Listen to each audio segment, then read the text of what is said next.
धर्मानुरागी धर्म बंधुओं, आपके अंतर में विराजमान आपकी पवित्र आत्मा को नमन करती हूँ। मन का कायाकल्प जीवन को स्वर्ग समान करता है, जीवन में खुशियाँ भरता है।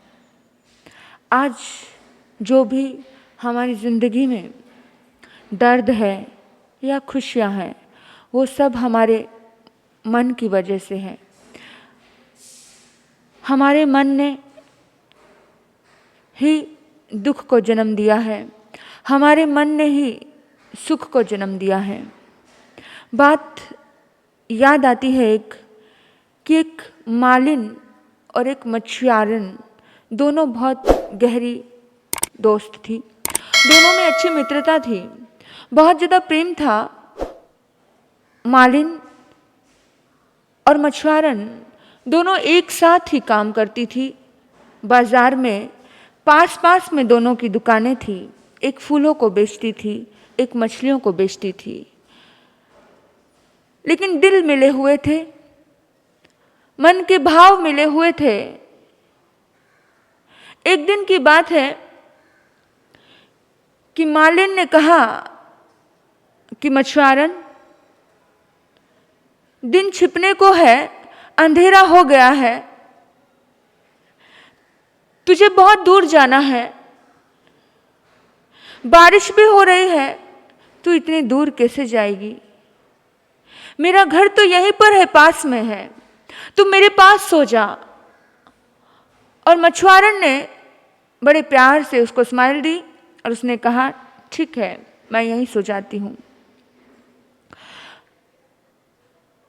अब मालिन ने बड़ी आव भक्त की उसके घर आई, बहुत अच्छे से ठाट बाट से उसका सम्मान किया, अच्छा भोजन करवाया, और जहाँ पर उसको सोना था उसी झोपड़ी में उसने चारों तरफ फूलों के गमले ला करके रख दिए। बड़े सुंदर फूलों की शैया उसके लिए बिछाई और उसको कहा कि चलो तुम यहाँ सो जाओ।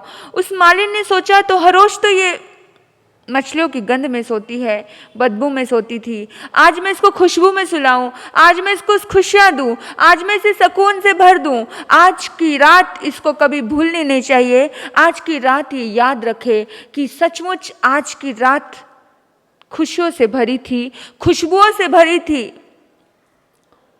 अभी पूरी उस झोपड़ी को सजा दिया गया, फूलों से सजा दिया गया, एकदम तरह तरह के फूल है, गुलाब का फूल है, चंपा का फूल है, चमेली का फूल है। इतनी खुशबू ही खुशबू है कि इंसान का मन उस खुशबू में जाए और तरोताजा हो जाए, खिल जाए। जैसे गुलाब खिलता है ऐसे ही मन खिल जाए। इस तरह से सुंदर व्यवस्था उस मालिन ने की।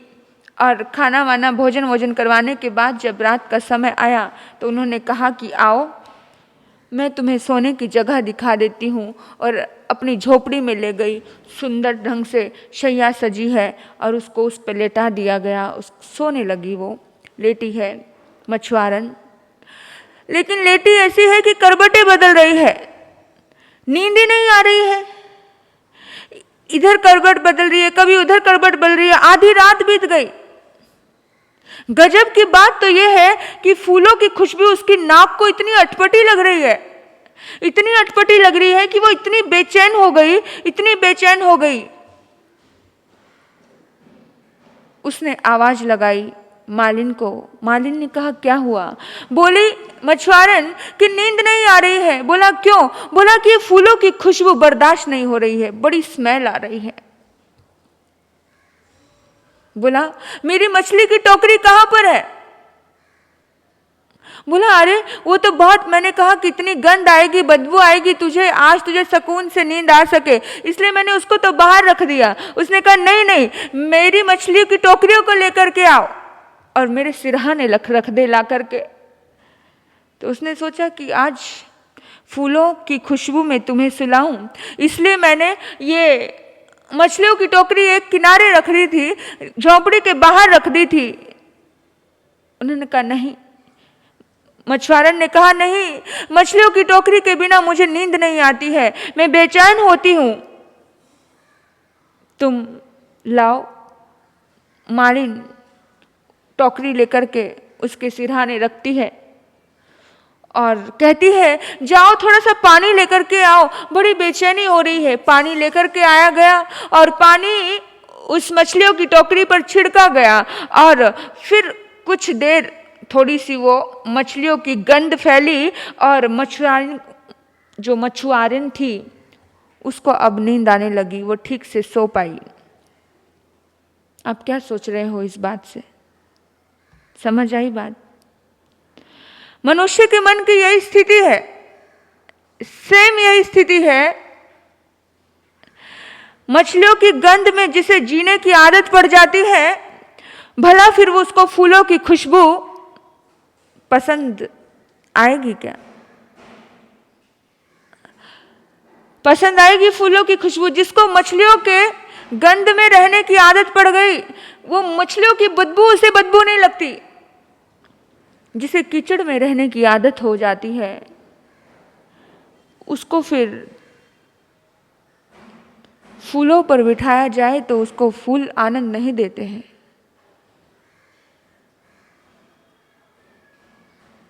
जिसको नाली में रहने की आदत हो गई है, नाली के कीड़े को लाकर के दूध के पास रख दिया जाए तो वो नाली का कीड़ा दूध को छोड़ करके नाली के कीचड़ की ओर भागेगा।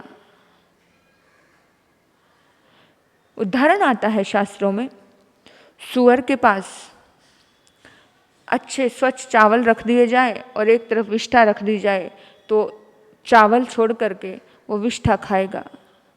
ये इंसान के मन की स्थिति है। बगुले के पास अगर दूध रख दिया जाए, वो दूध को छोड़ करके मछली के पास भागेगा। ये इंसान की विचारधाराएं बताती हैं। इंसान के पास आसपास बहुत सारे सद्गुण होते हैं, ऐसा नहीं है कि नहीं होते हैं, लेकिन सारे सद्गुणों को छोड़ करके वो दुर्गुण पे जाकर के बैठता है। इंसान के पास बहुत सारे सुख होते हैं, ऐसा नहीं है कि नहीं होते हैं, लेकिन सारे सुखों को छोड़ करके वो एक दुख को ही पकड़ के बैठेगा। और इसलिए एक कहावत आ गई कि एक गम ही काफी है जिंदगी भर, उम्र भर रुलाने के लिए। ऐसा क्यों? हमारे पास सुख भी है, हमारे पास जब भी हमारे पास सुख के दर्शन होते हैं तब हमें बेचैनी होने लग जाती है, हम बेचैन हो जाते हैं और हमें तो वही गंध याद आती है कि वही गंध ठीक थी हमारे लिए मछली की। फूलों रूपी सुगंध हमारे पास है, फूलों रूपी सुख हमारे पास है, लेकिन इंसान की आदत है कि इंसान सुख में से भी दुख निकाल लेता है। इंसान का मन अगर इसी तरह से रहेगा तो कैसे जीवन की तरक्की कर पाएगा? भगवान ने कहा मन चंगा तो कठौती में गंगा। संत रैदास ने कहा मन चंगा तो कठौती में गंगा। मन चंगा होगा तो हर चीज में आनंद आ जाएगा, मन चंगा नहीं तो बुराइयां नजर आनी शुरू होगी। और इंसान की आदत है, इंसान को सिर्फ बुराइयों में आनंद आ रहा है। जब इंसान बुरे को बुरा ही नहीं मानेगा तो बुराइयों से मुक्त कैसे होगा? कैदी को कहा जाए कि ये जेल नहीं तेरा घर है, तो कैदी कभी छूटने का प्रयास करेगा? कैदी महसूस करता है अगर जेल में मेरा मन नहीं लग रहा है तो वहां के लोग कहते हैं कि तू ऐसा कर, अपना इसमें चित्रकारी बना ले, तो चित्र करना शुरू कर दे तो तेरा मन लग जाएगा। वो चित्रकारी करना शुरू कर देता है और एक समय ऐसा आता है कि उस जेल को ही अपना घर मान लेता है, तो क्या वो कभी छूटना चाहेगा? ऐसे ही इंसान गंदगी को ही जब अपना घर मानने लग जाए तो गंदगी से कभी छुटकारा नहीं पाना चाहेंगे।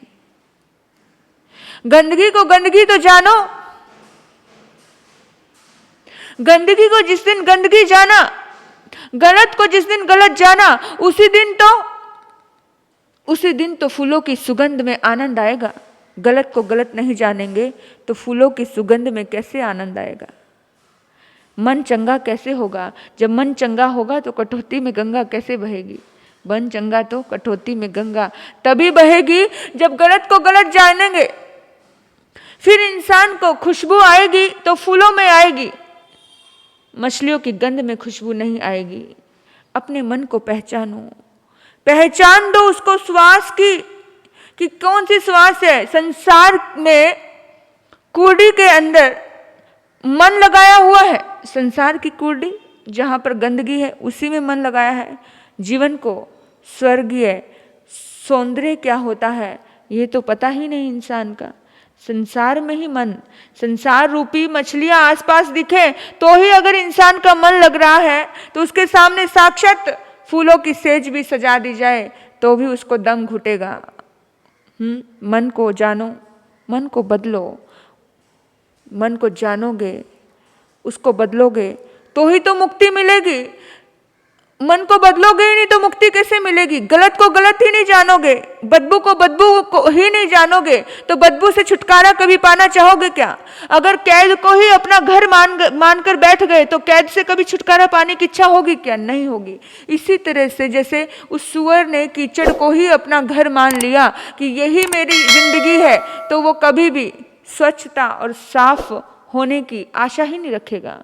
साफ होने की, स्वच्छ होने की, खुशबू में जीने की आशा वही रखेगा जिसने जहाँ पर वो है उस गंदगी को पहचाना, गंदगी को पहचान के अपने जीवन का निरीक्षण किया, अपने आप को जगाया।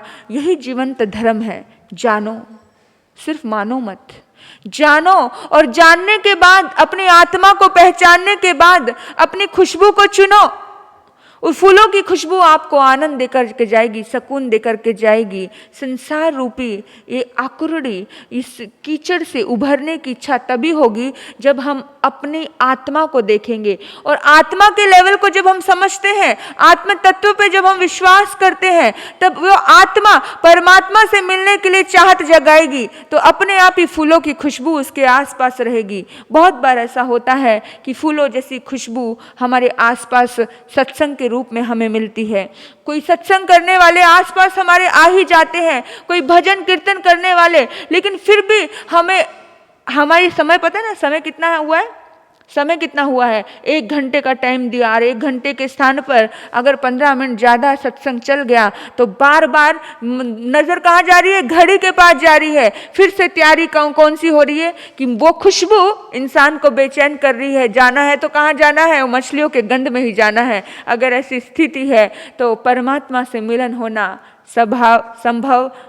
संभव नहीं है। अगर स्थिति फूलों की खुशबू में आनंद नहीं आ रहा है, फिर से इंसान कहता है कि नहीं भाई मुझे तो वही मछली की टोकरी ला दे। तो जीवन जब भी जिंदगी में मन की स्थिति ऐसी ना बनने दें, अपने मन को सुकून से भरना है तो अपने मन को पहचानना है। इन्हीं सद्भाव से वक्तव्य को विराम देती हूँ। ओम शांति, ओम शांति।